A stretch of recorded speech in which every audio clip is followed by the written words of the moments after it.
Hola, buenos días. Bienvenidos a un webinar más de una semana con el CBG, Revolución Biotecnológica y Genómica, emitido en colaboración por el Centro de Biotecnología Genómica y la Dirección de Difusión de Ciencia y Tecnología de la Secretaría de Investigación y Posgrado del Instituto Politécnico Nacional.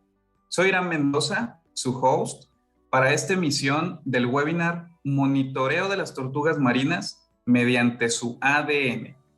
Bienvenidas a todas las personas que nos están viendo por los diferentes canales de la DICIT y del CBG, del canal de YouTube o a través de Twitter o aquellos que nos están sintonizando por Zoom. Un saludo a todos ustedes. Durante la presentación, no duden en escribirnos sus preguntas mediante el chat, ya sea dudas respecto a nuestro invitado, dudas respecto a su presentación. Hoy nos acompaña un colega y amigo, quien es investigador del Laboratorio de Medicina de Conservación en el Centro de Biotecnología Genómica, originario de Juchitán, Oaxaca, egresado de la Escuela Nacional de Ciencias Biológicas como químico bacteriólogo parasitólogo, donde también realizó su maestría y el doctorado en ciencias. Él es miembro de varias redes nacionales relacionadas con la investigación y la academia. Ha dirigido tesis desde el bachillerato hasta el nivel de doctorado, así como también ha escrito múltiples artículos científicos, capítulos de libro y cualquier material de difusión de ciencia y tecnología. Actualmente trabaja en el área de conservación de vida silvestre. Me es un gusto presentarles a nuestro invitado el día de hoy, el doctor Miguel Ángel Reyes. Bienvenido, doctor. Gracias, muchas gracias, Irán. Gracias por tu presentación. Una presentación que, como siempre, y seguramente todos los que hacemos este tipo de eventos de divulgación, de difusión, nos gustaría siempre que fuera lo más corto posible, como fue ahora, para tratar de enfocarnos a lo que queremos transmitirle a nuestro público en general y obviamente a nuestra audiencia, que pudiera ser alguna específica, otra general, otra nueva. Y eso obviamente pues es muy interesante para nosotros. Agradezco por supuesto a la doctora Evelyn del Centro de Biotecnología Genómica, a Lisandro de la Dirección de Difusión Científica y Tecnológica, por supuesto a las autoridades, nuestra directora, la doctora Amanda, y al doctor Reynolds, director de la DDCIT. Muchas gracias por este trabajo importante de divulgación de todos los investigadores, bueno, no solamente en el Centro de Biotecnología, hemos visto ya en otros capítulos, digamos, a otros centros y a otros investigadores, colegas, amigos, buenas personas, todas con el único afán de mostrarle a nuestra sociedad qué es lo que hacen los investigadores, no solo de México, sino del Politécnico en particular, y cómo esto impacta en diferentes áreas. El área que me toca a mí ahora presentar tiene que ver con las tortugas marinas. Esto es un área que para muchos, por supuesto, es un emblema en el cual nosotros nos vemos reflejados. Las tortugas marinas forman parte de una gran biodiversidad que existe en el mundo, y esa biodiversidad obviamente tiene una característica importante. Las tortugas en particular son considerados fósiles, hay fósiles vivientes. Hay registros en los cuales se ha podido datar a esos fósiles y tienen alrededor o un poquito más de 100 millones de años esos fósiles, ¿no? Entonces, a finales del Mesozoico, lo que le llaman el Cretácico superior, ahí aparecen aparentemente las tortugas, o por lo menos viven en esa parte sustancial. Todas esas tortugas tienen, por supuesto, características morfológicas importantes, y ellas automáticamente nos llevan a una parte del desarrollo. Para aquellos que todavía no nos conocen, porque quiero decirles que en algunas ocasiones el Instituto Politécnico Nacional es tan grande que relativamente no no hay conocimiento propio de todo lo que tiene o hace el instituto. Entonces, esta tarea que se hace ahora de la divulgación, pues es muy importante. Esta es una diapositiva que ya presentó nuestra directora, solo para ver un pequeño ejemplo de todos los estados en los cuales se encuentra el Instituto Politécnico Nacional. Otra de las consideraciones es dónde se encuentra el Centro de Biotecnología. Si bien es cierto, tiene una situación geográfica en referencia a nuestro territorio nacional, en la frontera junto al país más poderoso del mundo, que es Estados Unidos, también es cierto que tiene un área de impacto bastante importante por todas aquellas actividades que se llevan a cabo en Tamaulipas, muy particularmente en sus litorales, en sus tierras, en su ambiente y demás, ¿no? Tamaulipas por muchos años ha sido considerado una fuente inagotable de recursos energéticos, pero también naturales. De hecho, tenemos una reserva importante que le llaman el Cielo, una reserva ecológica que reúne vegetación, animales únicos en muchas áreas y otros compartidos por otro tipo de áreas dentro de los estados colindantes a Tamaulipas. Entonces, una vista aérea de Reynosa sitúa, si ustedes pueden imaginarse como un triángulo, el área de Reynosa, pues más o menos hacia el noreste estaríamos situados. Sin embargo, la ciudad y cómo se expandió la ciudad, pues prácticamente nos dejan casi en el centro de la actividad económica, social de Reynosa a nosotros, y eso pues nos pone en un lugar muy interesante. Algún día les contaré algo de la historia de cómo llegamos a ese lugar físicamente, sacrificando otra posición más grande de espacio, pero que finalmente creo que fue acertada la decisión de intercambiar tamaño por ubicación, ¿no? Para ubicarnos ahí. El entorno en el cual nos desarrollamos dentro del centro para hacer nuestras investigaciones es un entorno muy, muy agradable. Por muchos años fue uno de los centros de investigación con las instalaciones más modernas en su área de investigación. Digamos, en el año 2000, 2002, 2003, en el cual más o menos se fragua todo el desarrollo del centro con los laboratorios, infraestructura y demás, pues incluso podría decir que eran parámetro y punto en el cual se observaba que nuestro centro podía tener un potencial inigualable dentro de la región, porque no había centros de biotecnología dentro de nuestro estado donde estamos y por supuesto dentro del Politécnico. Y eso pues se incrementó en el 2014, 15, cuando inauguramos nuestro nuevo edificio de posgrado, el cual obviamente nos ayudó a obtener una mayor comodidad, una mayor forma en la cual podíamos establecer nuestro desarrollo. Y después en 2017, que ya estaba completo todo nuestro edificio, pues obviamente podemos tener algo que es importante para la educación en nuestro país, que es tener una maestría en biotecnología genómica que nació con el centro y un doctorado en biotecnología que es parte de la red de biotecnología del Instituto Politécnico Nacional, que se conforman con seis unidades académicas. Bueno, aquí la parte de cómo empezó la historia, pues es una historia muy interesante y fortuita, digamos. En el 2008 había una demanda de diferentes sectores, incluyendo los gubernamentales, para que pudiéramos nosotros apoyarlos y poder establecer estudios que llevaran obviamente a la resolución de problemas ambientales. Se nos entregó una lista de temas prioritarios.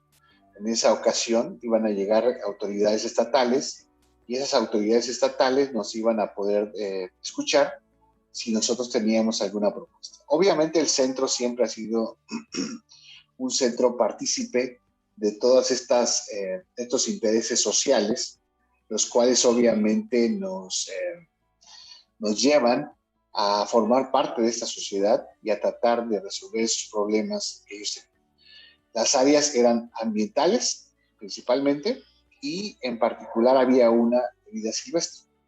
En un principio, como todo investigador, que tiene otro tipo de intereses u otro tipo de líneas de trabajo, a eso me refiero de intereses, decidí no participar porque pensé que no había temas del área médica, que era el área que yo, o de salud, mejor dicho, del área de salud donde yo trabajaba en ese momento. Sin embargo, sí revisé la lista y con esa revisión de la lista tuve la oportunidad de ver que había oportunidad de algunos temas y me llamaron la atención algunos temas. Hice una búsqueda rápida en el internet, vi cuál era y de repente me llamó la atención uno, trabajar con animales de vida silvestre y en particular con tortugas marinas. Esto es importante o es interesante dentro de mi quehacer porque finalmente una de las tortugas marinas, de las 7 tortugas marinas que están en el mundo, anida única y exclusivamente en Tamaulipas. Bueno, mayoritariamente en Tamaulipas, ¿no? Y entonces eso me llamó la atención y decidí hacer un resumen básico, rápido, de el trabajo que estábamos haciendo. Así empezó la historia, un poquito de cómo me involucré como investigador en esta parte de las tortugas marinas. Después, platicando con el gobierno del estado me comentó que tenía la intención de poder establecer algunos trabajos digamos, legislativos para ver si la silueta de la tortuga marina, que se llama Lepidopeltis kempi, la tortuga lora, podría estar en el escudo de Tamaulipas. El escudo de Tamaulipas es un escudo dinámico, industrial, de sus montañas, de su ganadería, de su agricultura, pero no así de su vida particular de los litorales, costas y demás que tiene el estado, que son importantes. Sin embargo, bueno, pues, digamos, en ese tenor se podía establecer una posibilidad de esa silueta. Entonces, todo eso me llamó la atención, ¿no? Como investigador, y pues que era una especie casi única en el mundo. La otra tortuga casi única en el mundo propiamente está en el área de Australia. Es una tortuga plana, por su caparazón que está como plano. Las otras tortugas están como cóncavas. Entonces, pues eso me llamó la atención y decidí participar, hacer resumen, y ahí empezó una serie de actividades que me llevó a conducir trabajos de licenciatura, maestría, doctorado, y además a nivel nacional e internacional. Los primeros acercamientos después del 2008 fueron en el 2010 con el CIMBESTAB, con el Centro de Investigación de Ciencias de Yucatán y el CIMBESTAB de Mérida, en el cual por primera vez acordamos hacer un trabajo y un estudio conjunto. Yo les propuse hacer el código de barras de todas las tortugas marinas de México. Ellos aceptaron gustosos y a través de esas colaboraciones fuimos colectando muestras de Campeche, Yucatán y Quintana Roo sobre una tortuga que es específica de esa zona, que es la tortuga careca. En un momento hablaremos de eso. Y entonces, a través de esa idea, pues también se empezó a colectar muestras que eran importantes pues, para todos nosotros. Así, tuve la posibilidad de iniciar los trabajos en 2008 sobre nuestra primera colecta, 2010, nuestro primer proyecto aceptado en el IPN. En el 2011, nuestra primera alumna que se graduó de maestría con trabajos y marcadores moleculares sobre la tortuga que está en Tamaulipas. En 2015 tuve un proyecto internacional con la Universidad de Texas A&M sobre tortugas marinas. En 2016 sacamos nuestro primer artículo derivado de la colaboración y así hemos venido trabajando básicamente, ¿no? En 2016 tuvimos a nuestra primera alumna de doctorado que ingresó con nosotros. En 2018 fuimos a un congreso internacional con los primeros resultados en firme de los códigos de barras a Japón. En 2019 ya tuvimos alumnos de licenciatura y después obviamente participamos en un congreso mundial de código de barras, donde se agrupaban todas las especies del mundo para buscar un inventario. Y ahí, bueno, pues presentamos nuestro trabajo en Noruega. En 2020 prácticamente tuvimos a nuestras primeras alumnas de maestría con diferentes trabajos de tesis de diferentes tortugas. En 2021, este año, tuvimos nuestro primer artículo ya propiamente nuestro, digamos, dirigido por nosotros, hecho por nosotros, todo 100% por nosotros. Tenemos varios artículos ya, 3, 4, tenemos otros tantos en producción. Es decir, en suma importancia o en resumen, podemos decir que en esta época hemos ido consolidando este paso. Algo para nuestra gente que inicia en este mundo de la investigación o que está interesado en el mundo de la investigación, quiero decirles que como todo lleva un proceso. Este proceso me ha tomado cerca de 11 años establecerlo, consolidarlo. No es lo mismo establecer un proyecto y estar en el laboratorio única y exclusivamente que interactuar con plantas al exterior o con animales de vida silvestre. Más animales de vida silvestre porque pues no están a expensas de pandemia, no están a expensas de enfermedades de nosotros, si nos da permiso el poli para ir a muestrear o no, etcétera, ¿no? Ese tipo de burocracia administrativa que finalmente nos puede detener en esa investigación. Entonces esto es paso a paso, proyecto a proyecto, desarrollo por desarrollo, que nos permita finalmente establecer una cadena de hechos que finalmente tiene como consideración, pues obviamente hacer un área sólida de trabajo y que esa área sólida de trabajo permita ir formando productos, obteniendo productos, formando recursos humanos, recursos, infraestructura, y esa infraestructura hacer más proyectos. Bien, regresando a lo que es lo más importante que son las tortugas, existen 2 familias de tortugas marinas. Después de esos 100 millones de años, las tortugas marinas evolucionaron, cambiaron, extinguieron algunas, etcétera, y quedaron estas 2 familias, la familia Chelonidae y la Dermochelide.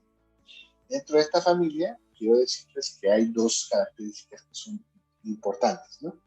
La Chelonidae está agrupada por 6 tortugas y la Dermochelide solo por una. Esa tortuga Dermochelide es la tortuga más grande, puede alcanzar hasta 2.5 metros. Es la tortuga laúd, le llaman 7 quillas, ¿no? También le llaman 7 quillas por su característica muy importante. Y esta se diferencia de las otras tortugas porque su caparazón o su concha, que le llamamos, no es de hueso, no es de hueso, esta es de piel como rinocerontes, digamos. Y entonces esa piel es tan dura que le permite ser, pues, tal vez de su caparazón propiamente. Algo que es interesante también en este caso comentar es que el ciclo de vida de esas tortugas inicia, si ponemos un punto particular, inicia en una actividad que son migraciones importantes, ¿no? Migraciones, dependiendo de la especie, por supuesto, pero hay tortugas que migran varios cientos de kilómetros, otras que son locales, como ya les dije, la tortuga de Tamaulipas es muy local, del Golfo de México solamente, y otras como la laúd que migra bastante distancia, ¿no? Bastante cientos de kilómetros. También tiene unas características que son importantes, la mayoría de las tortugas se mantienen en los trópicos, es decir, en aguas templadas, calientes, y la tortuga laúd es la única que puede termorregular realmente temperaturas frías, ¿no? Entonces puede viajar hacia el norte, a distancias más allá del Ecuador, y hacia el sur, más allá del Ecuador, y se sabe que hay ciertas zonas de alimentación de la tortuga laúd rumbo al Uruguay, donde las aguas son muy frías, pero es por una razón muy particular, porque ahí hay bancos de medusas y estos reptiles se alimentan de las medusas.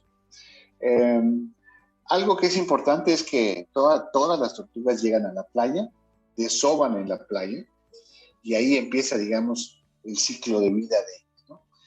Al desovar en la playa, eso les permite, obviamente, mantener alejados a ciertos depredadores. A lo largo de todos estos años se han generado otros tipos de depredadores. Por ejemplo, hay depredadores que son inducidos o introducidos por el ser humano, que son los perros.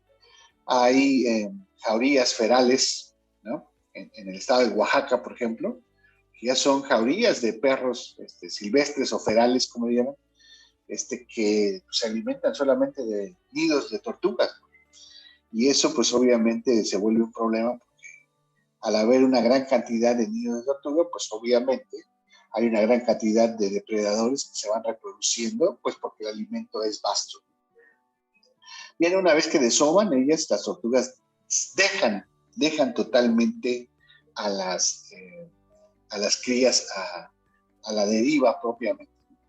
Este paso de dejar a las crías a la deriva propiamente, pues es algo que incluso hasta algunos documentales han puesto el llanto de la tortuga, ¿no? Cuando están dejando los huevos, están desobando en el nido, pues aparentemente se están despidiendo de sus hijitas que están ahí. Esas tortuguitas tardan entre 40 y 60 días en nacer. Una vez que nacen, pues se dirigen automáticamente y por un radar que tienen interno hacia el mar, y ahí empieza su aventura y su ciclo que lleva, dependiendo de la especie, entre 1 año y 7, 10 años en alcanzar la madurez. Mientras tanto se llaman juveniles, y esas juveniles hay pues, épocas en las que no se sabe dónde están perdidas aparentemente, es un decir, perdidas, pero no se ha podido hacer su ciclo completo de la tortuga para ver dónde están. Se supone, porque han encontrado muchas en bancos de alimentación, pero pues todavía no se sabe perfectamente. Se sabe ya cuando son maduras que vuelven a hacer su recorrido para regresar a la playa, para aparearse en el mar con los machos y después volver otra vez a desovar, ¿no? En México tenemos una gran cantidad de litorales. Si no mal recuerdo, más de 11,000 kilómetros tenemos de litorales. Y en esos litorales México ha desarrollado una serie de propuestas para conservar a las tortugas. Recordemos que también que hay usos y costumbres en nuestro país. Recordemos también que hay depredación de esos nidos, no solamente por los animales, sino por el ser humano, que comercia con esos nidos, con esos huevos, con la carne incluso de las tortugas. Y entonces México a lo largo del tiempo ha desarrollado su regulación, desde vedas completas hasta vedas parciales, hasta procesos ilegales de transporte de muestras y demás. Entonces los investigadores necesitan solicitar un permiso a la Dirección General de Vida Silvestre de la Semarnat si es que está interesado en poder hacer investigaciones. Ahí está nuestra tortuga lora, otras tortugas que anidan en diferentes partes de México, ¿no? Las tortugas laúd, que son muy importantes, anidan algunas en Sinaloa, otras en Nayarit, otras en Michoacán. Las zonas más importantes están en Oaxaca. Y las tortugas carey, ¿no? Que se encuentran en la península de Yucatán, en lo que sería Nayarit, la costa Nayarita, algo de Sinaloa, y así. Entonces, es importante también conocer cómo nos desarrollamos y cómo son las comunidades que están cerca o muchas veces cerca de la playa, porque finalmente son comunidades que toda la vida han protegido. Si bien es cierto, muchas comunidades también se han beneficiado por esos huevos de tortuga o carne de tortuga, también muchas otras comunidades las han defendido. Las tortugas, recuerden, tienen mucha importancia. Su importancia es su importancia energética. Esa importancia energética tiene que ver con pues, el alimento, ¿no? Sirve para muchas especies que se alimentan de ella, incluyendo el humano. Sirve como, digamos, centinelas para ver cómo está la salud de esa zona del mar. Sirven también como reguladores de medusas y la eliminación de medusas, debido a que si hay una gran proliferación de medusas, puede provocarse un inicio de algún tipo de marea roja o de algún tipo de toxina que pudiera contaminar esa zona del mar, etc. Entonces, tiene su importancia. En otras partes del mundo, como en Japón, la tortuga carey es cultivada, es en granjas de tortugas, y esas tortugas son sacrificadas porque su concha es muy valiosa, su concha sirve de ornato en diferentes cosas. Eso está en controversia para todo el mundo, pero finalmente es importante conocer esta parte.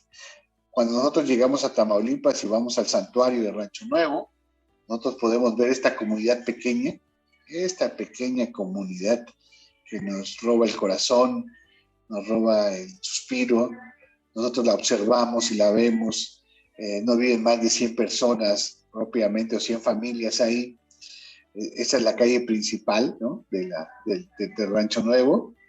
Y este video a 3x de velocidad nos puede ver qué tan pequeña es la comunidad y podemos ver cómo hacemos el recorrido, ¿verdad? De el pequeño rancho, la ranchería, su singularidad que tiene. Su gente es muy cálida, su gente es muy amable, son gente que todo el tiempo está tratando de ayudarse unos a otros. Es una comunidad alejada de la carretera principal, prácticamente está a 22 kilómetros, bueno, 18 kilómetros más. ¿No? Una vez pasando la comunidad, prácticamente son 2 kilómetros a lo que sería el campamento. Se ve a la izquierda, ¿no? Se ve por aquí el campamento, aquí está el campamento, este es el campamento. Y esa es la entrada propiamente del campamento, que ha sufrido ya transformaciones. Aquí se ve un poco deteriorado, pero ya se invirtió varios digamos, cientos de pesos para poder modernizarlo, actualizarlo, tenerlo en forma, ¿no? Esta es como ya está el santuario ahora. Esta parte aquí está pintada, está arreglada, fue modernizada por unos pintores tamaulipecos que finalmente empezaron a hacer sus obras y tratar de imprimir una característica diferente a nuestro campamento, que finalmente puede darle un aspecto mucho mejor. Este video muestra a una de las dos especies que hacen este tipo de fenómenos, que se llama arribada. El fenómeno de arribada es aquel fenómeno en el cual las tortugas marinas salen casi sincronizadamente a depositar sus huevos, a anidar. Y este fenómeno no solo lo produce la Lepidopteris kempi, la Lepidopteris olivácea, es decir, la tortuga lora, que le llamamos aquí Tamaulipas, y la tortuga golfina, que se llama en la parte del Pacífico. Son las únicas que hacen esto. Aquí más o menos salen unas 2.000, 3.000 tortugas cada arribada. Prácticamente son unas 12.000 a lo largo de la temporada. Pero a diferencia de esto, en Oaxaca, la tortuga sale por millones, ¿no? Y el fenómeno de la arribada pues se ve aún más impresionante en Oaxaca que en Tamaulipas, pero aún así pues es impresionante ver a todas las tortugas llegar. Ahí están las tortugas llegando, imagínenselas. El fenómeno es increíble.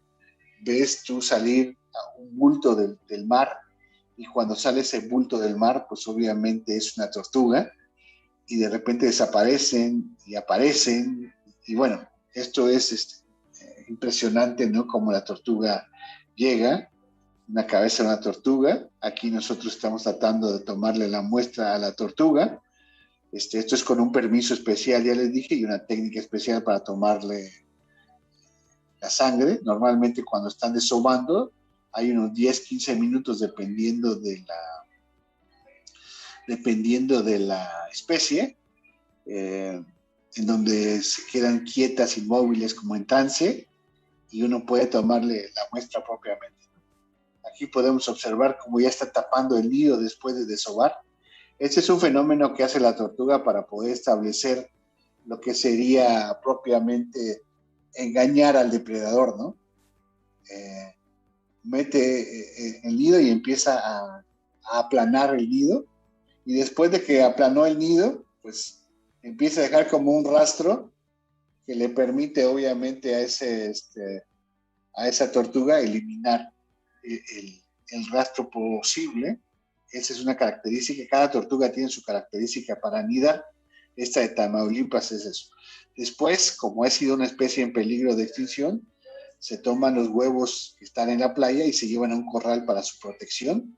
Después de 45 días, 30, 45 días, nacen las crías y hay que verlas porque si no, pues se deshidratan.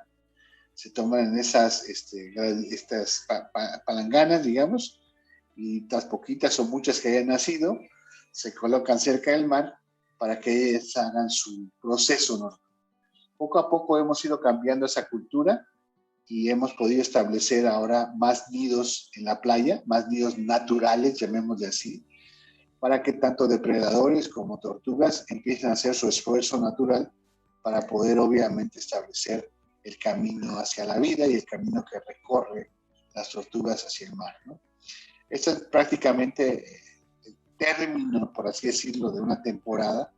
Después de que anidan, después de que cuidamos los nidos, pues somos capaces de establecer obviamente un ciclo y ese ciclo puede dejar a las tortugas en libertad para que puedan propiamente hacer su recorrido.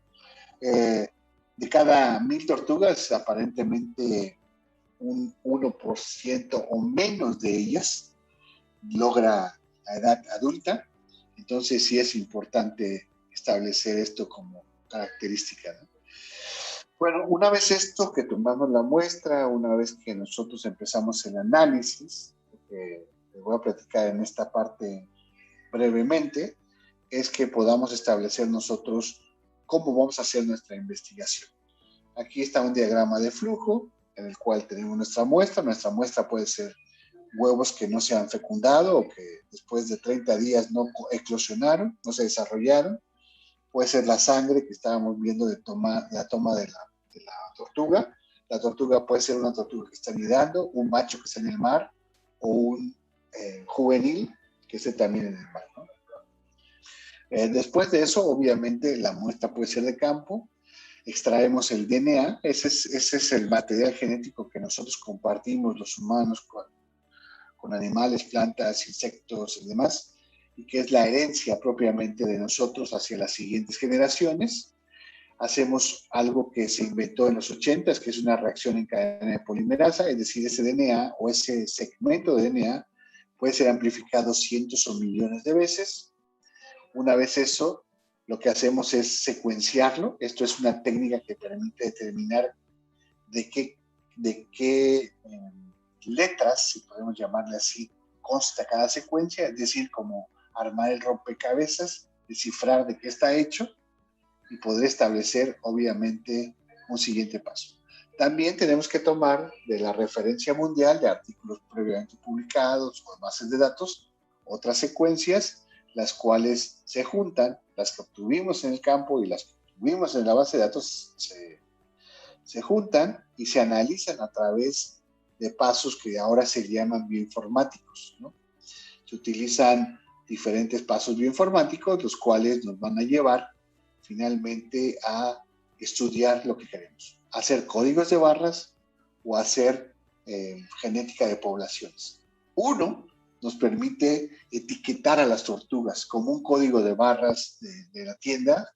Recuerden que llegamos a la tienda y nos escanean un código de barras y en ese código de barras nos dicen qué es lo que estamos comprando, cuánto cuesta, cuánto pesa, cuándo fue inventariado, cuándo es el lote, etc. Bueno, en este caso, las tortugas se les puede lograr esa parte, ¿no? Establecer cómo están inventariadas para alguna especie en particular o para un individuo muy específicamente. Entonces, para esta parte nos sirve la bioinformática. Y después nos ayuda a analizar de una manera más rápida la genética de poblaciones. Es decir, qué tan,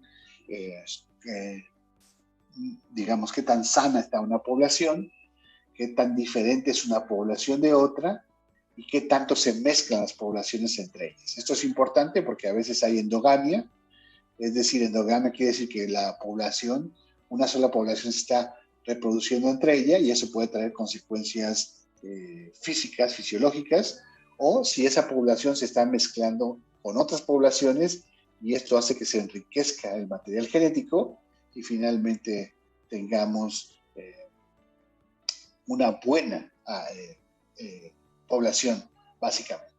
¿Qué es lo que hacemos? Como ya les habíamos mostrado en el video, esta parte de la nuca, llamémosle así, del occipital de la tortuga,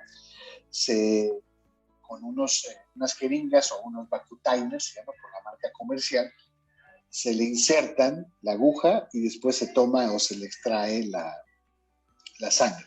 Por supuesto, el occipital de la tortuga tiene que ser limpiado, primero con un trapito, después puede ser con alcohol o con yodo, se toma la muestra y después se vuelve a limpiar nuevamente, ¿no? Y estos son los tubos que prácticamente nos quedan después de centrifugar y hacer, y esta parte, no sé si logren apreciar, aquí hay una interfase o capa blanca, de ahí es donde extraemos. En algunas otras ocasiones de los especímenes muertos, ya sea adultos, ya sea crías, huevos incluso, podemos extraer como una biopsia de la piel o de la aleta, ¿no? Y esa biopsia queda de esta manera y a partir de esa extraemos el dedo. ¿Cuáles son los resultados para no abrumarlos muchos de esta parte? Bueno, los resultados son estos. Hemos tenido la posibilidad de tener de la tortuga lora de Tamaulipas 333 muestras y de estas 333, 111 muestras son DNA y están secuenciadas. De la tortuga golfina tenemos 68 muestras y 18 están secuenciadas. De la tortuga carey, 112 y 46 están secuenciadas. De la tortuga laúd tenemos 25 muestras, 19 están secuenciadas. De la tortuga caguama, o amarilla, o blanca, a veces creo que le llaman, 57 y 44 están secuenciadas. Y de la tortuga verde del Golfo y de la tortuga negra, porque hay una controversia si son dos especies o si una sola especie, pero por ahora se llama Chelonia midas, la tortuga verde, 78 y 25 tenemos secuenciadas. Entonces, hemos hecho un trabajo en estos últimos 4 años para ir conformando una base de un biobanco de muestras que nos permita, digamos, tener la representatividad de casi todo el país. Y como pueden observar aquí, de las localidades, pues tenemos N localidades que nos han sido otorgadas los permisos correspondientes para que nosotros podamos establecer nuestros trabajos.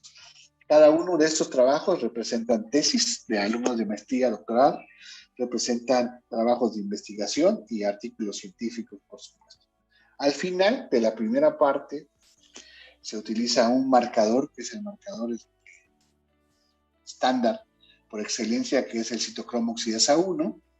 Está en la mitocondria. Para aquellos que no saben, las células contienen organelos. Esos organelos, a su vez, tienen genes que les permiten, obviamente, el desarrollo de alguna actividad en particular. En este caso, la mitocondria es donde se produce la energía de todas las células, al menos las células, digamos, animales, ¿no? En cambio, en las células vegetales, pues están los cloroplastos.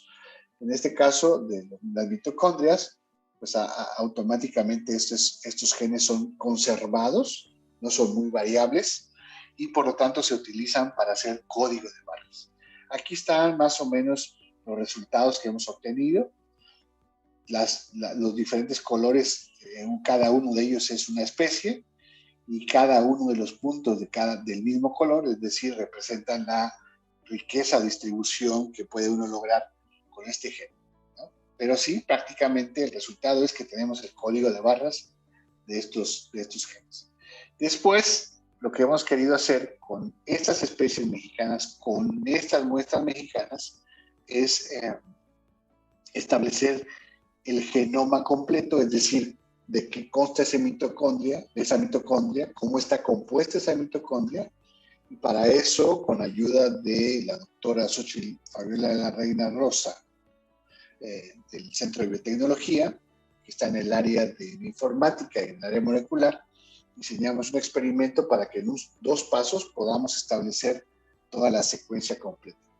Del lado izquierdo podemos ver que corre así, digamos, esta secuencia, en sentido contrario a las manecillas del reloj, y en el rojo el sentido a favor de las manecillas del reloj.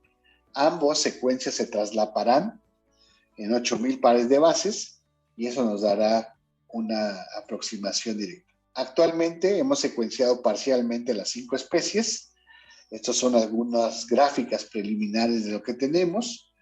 En el mundo, por supuesto, existen ya secuencias completas del genoma de las tortugas marinas, pero no necesariamente con muestras mexicanas, ¿no? Hay muestras representativas de la especie, pero de otros países, y habría que ver la representación mexicana. Ahorita, por ejemplo, en el caso de la tortuga lora, tenemos esto, que son 10,000 pares de bases, y podemos ver que está secuenciado el gen del RNA, el gen del NDI, ND2, los genes del RNA de transferencia, el gen de la citocromo oxidasa 1, citocromo oxidasa 2, de la TPasa, el citocromo oxidasa 3, la DND3. Entonces, prácticamente llevamos ya una buena parte de esto, lo cual nos va a permitir, si lo logramos terminar de secuenciar, es decir, recuerden, uno va al lado izquierdo y otro va al lado derecho. Si podemos secuenciar hacia el lado derecho, entonces podemos ser capaces de tener todo el genoma completo. Ahora se utilizan una secuencia, unas técnicas que nos permiten el desarrollo de muchas secuencias en el mismo instante, ¿no? Este es el resultado que les decía, tenemos 5 mitogenomas, así se llaman, genomas de la mitocondria. Tenemos el de Lepidopteris kempi, que es la lora, Lepidopteris olivácea, que es la golfina, Chelonia midas, que es la verde, ¿no? No usamos la negra, sino la verde, Dermochelis coriacea, que es la tortuga laúd, y la Dermochelis imbricata, que es la tortuga cálida. Entonces, esos son nuestros avances y resultados moleculares para el estudio. Por un lado, etiquetarlas molecularmente para hacer y lograr agregarlas al inventario mundial de tortugas marinas y de vida silvestre o de especies de la biodiversidad del mundo. Y por otro lado, conocer de manera específica cómo está constituido su mitogenoma de esas tortugas.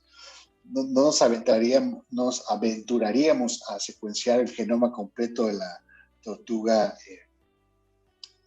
en general, porque tiene 55 cromosomas, si no mal recuerdo, y pues es un tamaño inmenso para secuenciar, lo cual pues, tampoco tendría mucha relevancia en este momento. Tal vez más adelante, que la tecnología y que los precios de la tecnología bajen, podría ser importante. Recuerda que ya se secuenció el genoma humano, 22 cromosomas somáticos y uno sexual, pero finalmente tiene 55, lo cual pues, es el doble del trabajo, que podría ser una labor titánica también.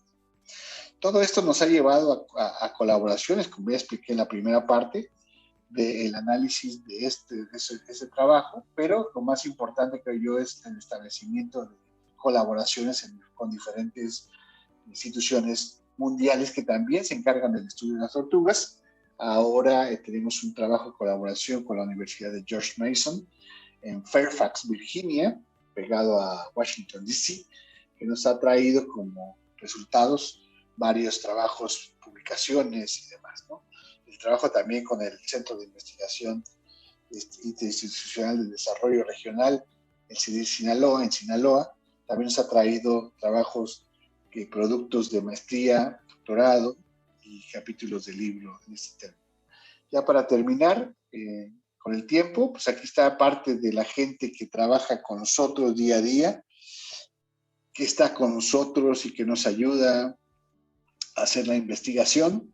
Gracias a todos ellos que son los que nos dan la posibilidad de hacerlo a la comunidad de Rancho Nuevo, que es una comunidad muy importante en Tamaulipas. Aquí en su faceta seria, ¿no? Son serios, pero también son muy trabajadores, muy buena gente y además muy simpáticos todos ellos. Pues quiero agradecer nuevamente su tiempo y quedo a disposición. Creo que estamos en tiempo, ¿verdad? Muchas gracias. Hola, doctor. Muchas gracias por su presentación y por toda esta dedicación, ¿no? Desde hace más de 12 años en esta línea de investigación. Yo creo que ha traído mucho conocimiento, ¿no? Mucho aprendizaje que se ha difundido mediante diferentes medios de comunicación, ¿no? Tanto para el público en general y la comunidad científica. Una felicitación, doctor. Muchas gracias. Ha sido un trabajo, pues yo pensé que iba a ser más rápido. Yo pensé que iban a ser 4 o 5 años y íbamos a tener el boom de todas las cosas, ¿no? Pero el trabajo requiere temporadas. Por ejemplo, esta tortuga solamente anida entre mediados de abril a mediados de junio. Entonces, si no vas, si no tomas muestras, si no vas, si estás ahí, si no vas, si trabajas en esa zona, en todo el año pues ya no la tienes, ¿no? Entonces sí, es una constancia. Otras tortugas, por ejemplo, en México, anidan de lo que sería septiembre a diciembre, otras de noviembre a enero. Entonces, a veces no tienen los recursos, aunque sabes que ahí está la muestra, no tienen los recursos para estar ahí 15 días, por ejemplo, ¿no? Volar, tomar un camión, tomar un carro e ir hasta ahí. Entonces, eso nos ha ayudado a que algo que el instituto promueve, que es la colaboración, el uso racional de los recursos, la infraestructura y demás, hacer colaboraciones con diferentes partes de México y del mundo. Así es, me imagino que ha sido algo sistemático y que pues a lo largo de todo este tiempo, ¿no? Ha acumulado muchísima experiencia en este ramo del conocimiento. También, doctor, felicitarlo por parte de las personas que nos están viendo en los diferentes canales. Un saludo y felicitaciones por esta presentación y por el arduo trabajo que ha representado. Entre Gracias, las muy amable. preguntas, doctor, si nos pudiera compartir, ¿cuáles son los aspectos más importantes a considerar cuando se realiza investigación con vida silvestre? Bueno, primero, lo importante es respetar el hábitat, tratar de perturbar lo menos posible el hábitat, obviamente a la especie que se está trabajando. Por supuesto, para poder trabajar, si bien es cierto, a veces está a flor de piel la muestra, es decir, la especie con la que quieren trabajar, pues uno requiere de permisos especiales a través, como dije yo, de la Dirección General de Vida Silvestre. Esta dirección genera dos tipos de permisos. Un permiso es el de protección, en el cual tú cuidas, proteges a la especie, y el otro de investigación científica, donde tú ya puedes tocar propiamente la especie y tomarle una muestra a la especie. Y entonces esos dos permisos tienen características diferentes. Si tú tienes un permiso de cuidado nada más y se te ocurre, porque lo cuidas, tomar una muestra y llevártela de un lugar A a un lugar B y la autoridad te detiene, pues puedes terminar entambada, ¿no? Podría ser irónico, porque México pues tiene mucho tráfico ilegal de este tipo de animales y de especies de vida silvestre o en peligro de extinción, pero bueno, si uno está haciendo la investigación seria, pues debe tener ese cuidado. Y peor aún, cuando no tienes el permiso y de todas maneras lo tomas, pues puede ser sancionado fuertemente a través de la Profepa, que es el organismo que se encarga de vigilar todas estas áreas naturales protegidas, ¿no? Esa es la primera parte. La segunda parte, por supuesto, debes tener claro el objetivo, qué es lo que quieres hacer con ese tipo de muestras, para qué.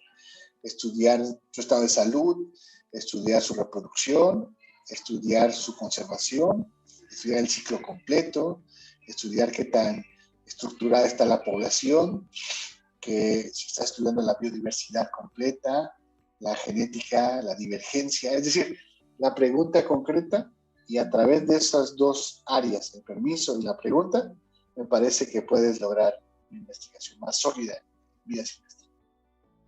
Perdón, y la otra sería disminuir el esfuerzo de trabajo y de colecta. No quiere decir que hagas menos esfuerzo, quiere decir solamente que si hay gente que ya está trabajando en esa área, pues mejor asociarte con esas personas en lugar de sacar un permiso e ir tú a la aventura a aprender empíricamente cómo se hace. Mejor te asocias con las personas que ya están en la zona, te ayudan esas personas, tú ayudas a esas personas dando la información también de la que obtienes, y entonces ambas partes se benefician mutuamente. De acuerdo, doctor. Y respecto a esto que nos comenta, nos dice Jessie a través del canal de Facebook, dice, hola, alguna vez participé en un campamento tortuguero, pero dejábamos que el nido eclosionara de forma natural. Nuestro trabajo era monitoreo diario e impedir la invasión del depredador. Y la pregunta, cuando trasladan los huevos del nido natural a un nido controlado, ¿cómo saben que no sufren algún daño? Incluso al ser tocado en el nido natural. ¿Cuál es el porcentaje de mortalidad que se tiene en este traslado? Bien, hay dos cosas que son importantes de considerar. La primera, efectivamente, es el manejo de los huevos. Uno puede pensar que los huevos pues, son muy frágiles. La realidad es que son relativamente frágiles, pero sí lo puedes manipular, digamos. Escarbas, toma los huevos, los colocas en un cesto o lo colocas en una gradilla, bueno, en una palangana, o lo colocas en una bolsa de harina o de un costal, digamos, ¿no? Si eso es posible, a través de los años, estas personas llevan más de 25 años, 30 años haciendo esa rutina, digamos, no se ve alterado en ese primer paso. El segundo paso es el traslado del lugar donde está el nido a lo que se llama corral. El corral es una zona de contención que tiene una barda, una malla, y esa malla se genera, obviamente, artificialmente un nido, un hueco que escarbas en la arena y que obviamente coloca los huevos y los vuelves a enterrar, como si fueras tú la tortuga, ¿no? También ya se tiene por medio de la autoridad, no del campamento, la autoridad, que es la Comisión Nacional de Áreas Naturales Protegidas, de la Semarnat, tiene ya sus estándares de cuánto debe de medir el hueco, cómo debe ser en forma física el hueco y, por supuesto, cuánta distancia hay de la playa a donde colocas tú ese corral para que puedas lograr simular lo que se considera, pues obviamente, un nido. Bueno, después de eso, normalmente hay consideraciones diferentes. No es lo mismo la temperatura que está en la playa del mar bañada con agua o cerca del agua por la humedad, que unos 3, 4, 5 metros un poquito más allá. Nosotros lo hemos vivido, ¿no? Cuando vamos a la playa, entrando a la playa, casi nos quema la arena a los pies, pero casi llegando a donde están las olas, pues está más fresca la arena, ¿no? Entonces, algunas veces se puede tapar con malla sombra, etcétera. Son trabajos un poco más controversiales, pero que tortugas, particularmente en tortugas en peligro de extinción, con ese mote de peligro de extinción, es preferible hacerlo de esta manera más artificial que de la manera más natural. En el año de 1970-80, a mediados de esa década, había 700 hembras anidadoras, cuando en los 40 había 44,000 hembras anidadoras. Entonces era necesario cuidar esos 700 nidos sí o sí. Por eso se fue cambiando, digamos, la rutina, estableciendo los cambios. Ahora las políticas actuales permiten que el 30-40% de esta especie, al menos de tortuga, se mantengan en la playa in situ. En el caso de otras tortugas, como por ejemplo la tortuga golfina, que es prima hermana de esta tortuga, donde llegan 2 millones de tortugas a la playa, pues prácticamente todas son dejadas in situ, es decir, en la playa. Nada se protege. ¿Por qué? Pues porque hay suficiente cantidad de tortugas que no necesariamente requiere esta parte. Y la controversia es pues que si la temperatura de estos corrales se ve afectada y eso afecta a su vez al sexo de la tortuga, pero bueno, unas por otras en este caso, la conservación de pocos nidos por el sacrificio aparentemente de un cambio en el sexo de las tortugas o dejarlas in situ en la playa y que se pierda esa posibilidad de que tengan tortugas. Este año, 2021, fue muy bueno.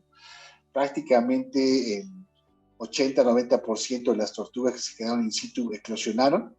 No sabemos si eclosionaron bien o no, pero eclosionaron, ¿no?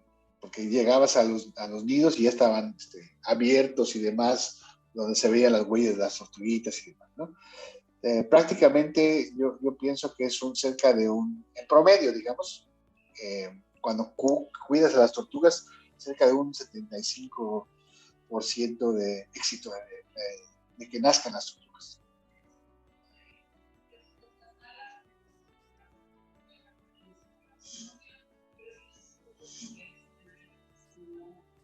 Ok, de acuerdo, doctor. Y continuando, pues más felicitaciones en el chat por Gracias. el trabajo que se realizó y por todo lo que nos está compartiendo. Y una pregunta más, doctor. ¿Se Sí. han encontrado genes o secuencias únicas en las especies de tortugas que no estén reportados en otros animales? Secuencias únicas que no estén reportadas en otros animales. Bueno, eh, digamos que vamos a hablar, por ejemplo, de genes que son comunes entre todos, ¿no? En el genoma mitocondrial, la mitocondria, hay genes que son, como dije yo, conservados. ¿Eso qué quiere decir? Que en las especies la función de la proteína a partir de ese gen es la misma. El citocromo oxidasa 1, por ejemplo, ese citocromo oxidasa 1 de nuestras clases de bioquímica ya por el kinder, ¿no?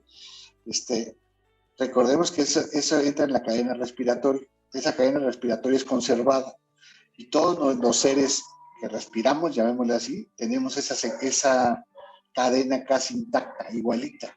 Eso quiere decir que el gen no sufre cambios y por lo tanto su proteína no sufre cambios, pero sí cambios puntuales. Esos cambios puntuales nos hacen diferentes, por ejemplo, a ti y a mí, ¿no? La barba, los ojos, la cara, la complexión. Si bien es cierto, tenemos los mismos genes, no se expresan de la misma manera. Entonces, si hablamos de diferencias, tendríamos que hablar de, en este caso, estos estudios, de situaciones puntuales que permiten el establecimiento de, obviamente, de, creo que ya me cortaron, ¿verdad? Ya me cortaron el tiempo, casi, ya acabé, en el cual nos permite decir o señalar prácticamente que estamos estableciendo, a ver, permítanme, Adelante. ya, creo que, está estableciendo diferencias entre un gen y otro, aunque es el mismo gen, con mutaciones y cambios diferentes, únicos y exclusivos para tortugas, únicos y exclusivos para aves, únicos y exclusivos para mamíferos en general, etcétera, ¿no? Entonces, es el mismo gen con cambios que pueden ser polimorfismos, es decir, cambios en, en, en más o establecidos en el 1% de la población, o cambios puntuales en menos del 1% de la población, que son las mutaciones. Ok, de acuerdo. Y una pregunta más, doctor, para cerrar. Sí, ¿Qué gracias. pasaría si se pierden algunas de las especies de tortugas? ¿Tendría efecto colateral? Sí, bueno, es una pregunta muy importante en el establecimiento de lo que estamos viviendo día a día. Porque mucha gente ha pensado eso, ¿verdad? Pues sí, si perdemos, como dicen, el efecto mariposa, pues una mariposa que puede hacer, ¿no? ¿No? A lo mejor esta especie es una especie que vamos por partes. Esta especie en particular se alimenta, entre otras cosas, de ciertos cangrejos, de ciertas algas, ¿no? Moluscos pequeños en general. Entonces, esta tiene un impacto en todo lo que es la flora y fauna del litoral del Golfo de México, desde, llamémoslo así, Florida hasta el regreso a Yucatán, lo que nos permita, obviamente, disminuir cierta población. En otras especies, como dije yo, como la tortuga laúd, en la cual se comen medusas, si esa población de medusas se incrementa grandemente, produce toxinas y esas toxinas a su vez nosotros conocemos, pues obviamente hace un daño no solamente a lo que serían los peces de esa zona, sino además a las algas, a las microalgas y demás. Entonces toda esa zona se podría ver afectada.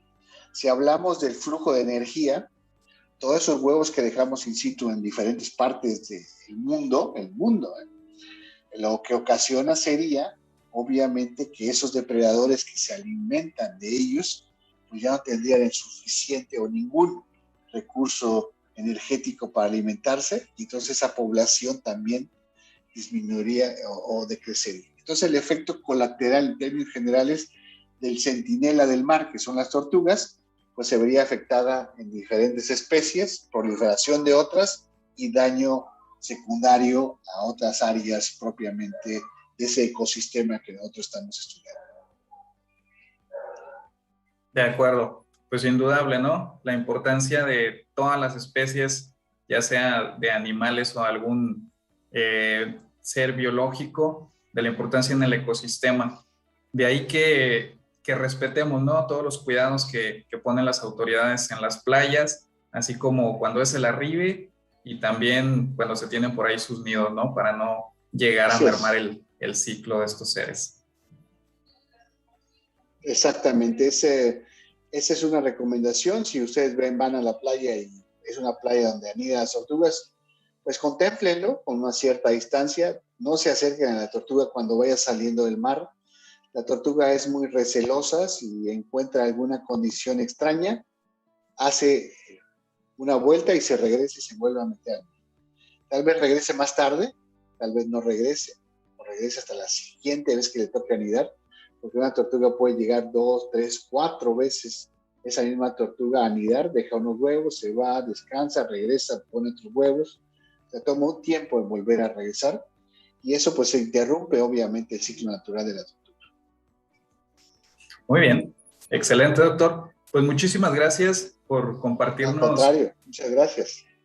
Por compartirnos toda esta información, poner a disposición de todas las personas que nos están siguiendo todos los detalles de la investigación y sobre las tortugas que anidan en nuestro país.